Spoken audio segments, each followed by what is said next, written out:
ang pinakamagalit sa'yo? Mapatunayan ko lang na sila. That will be one less problem. Problema kasi ang dami. I know who to start with.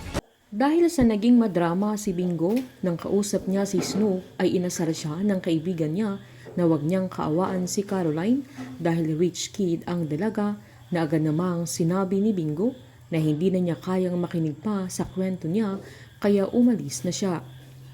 Pinaliwanag niya kay Snoop na ang problema niya ay ang mata ng lola niya na nagagawa ng paraan dahil pwede niyang pagtrabahuhan. Pero kapag binitawan ka ng sarili mong pamilya ay mahirap na bagay yun. Sinaad naman ni Snoop na hindi na siya nangingialam pa lalo na pagdating sa dalaga dahil ayaw na niyang madawit pa. Naalala naman ni Bingo na kung hindi lang siya tinulungan ng lola nene niya at papi niya ay hindi na niya alam kung saan siya pupulutin. Sinabihan naman siya ni Snoop na hindi niya alam kung bayani si Bingo, sabay tinanong kung anong plano niya.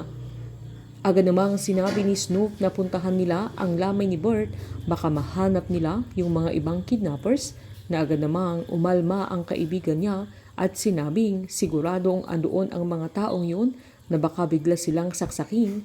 Pero sinabi naman ni Bingo na magdodouble ingat sila dahil kailangan nilang malaman kung sinong gumawa nun sa dalaga para matapos na ang problema nila.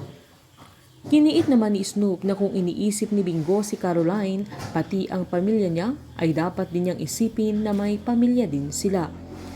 Kinonsensya pa siya ni Bingo na hindi niya pipilitin kung ayaw niya. Sabay sinabi niya ginagawa din niya ang bagay na yun para sa pamilya niya, lalo na sa lola niya, kaya hindi din siya natiis ni Snoop at sinamahan din niya ang kaibigan niya. Nang puntahan na nila ang lamay ni Bert ay nagmatsyag sila sa di kalayuan kung saan natanaw nila ang asawa at anak niyang umiiyak na nagtataka sila dahil masyadong matagal ang burol niya. Nangyayain na ni Snoop ang kaibigan niyang umalis dahil baka madatnan sila ng mga kidnappers nang saktong may lalaking nakaitim na dumating na namukhaan nilang isa yon sa kasama ni Bert na nang kidnap kay Caroline kaya mas natakot si Snoop. Pero nanindigan si Bingo na kailangan nilang i-corner ang lalaki kaya inabangan nila nang dadaan na sa pinagtataguan nila. Nang mahalata sila ng lalaki ay agad siyang sumibat pero hinabol siya ng mga binata hanggang ma-corner na nila. Nang mahuli siya ni Bingo ay wala na siyang nagawa dahil tumulong din si Snoop.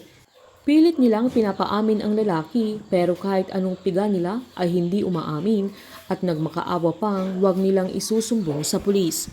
Diniit ng lalaki na binili ng boss nila ang kidnapin si Caroline at kailangan nilang patayin pero hindi niya alam kung anong dahilan at hindi niya alam kung sinong mastermind pero sigurado siyang babalik sila sabay tinadyakan niya si Bingo at nilabas ang kutsilyong hawak niya kaya hindi na makalapit pa ang dalawa. Pinagsabihan ng lalaki sila Snoop at Bingo na kailangan na nilang tumakas dahil sigurado siyang hindi sila titigilan ni Felix. Habang nilagyan ni Lola Neneng ng pulbos ang ulo ni Caroline dahil nangangati ito na alam niyang mabisa ang pulbos sa mga kati-kati dahil ganoon ang ginagawa niya na yun ang agimat niya at very effective.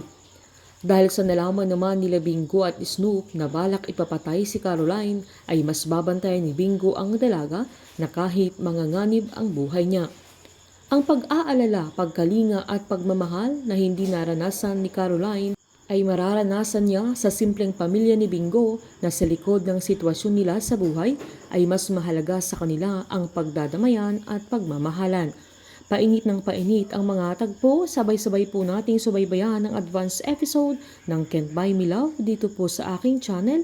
Patuloy lamang pong manood at mag-subscribe para ma-update po kayo sa mga susunod na episode. Marami pong salamat.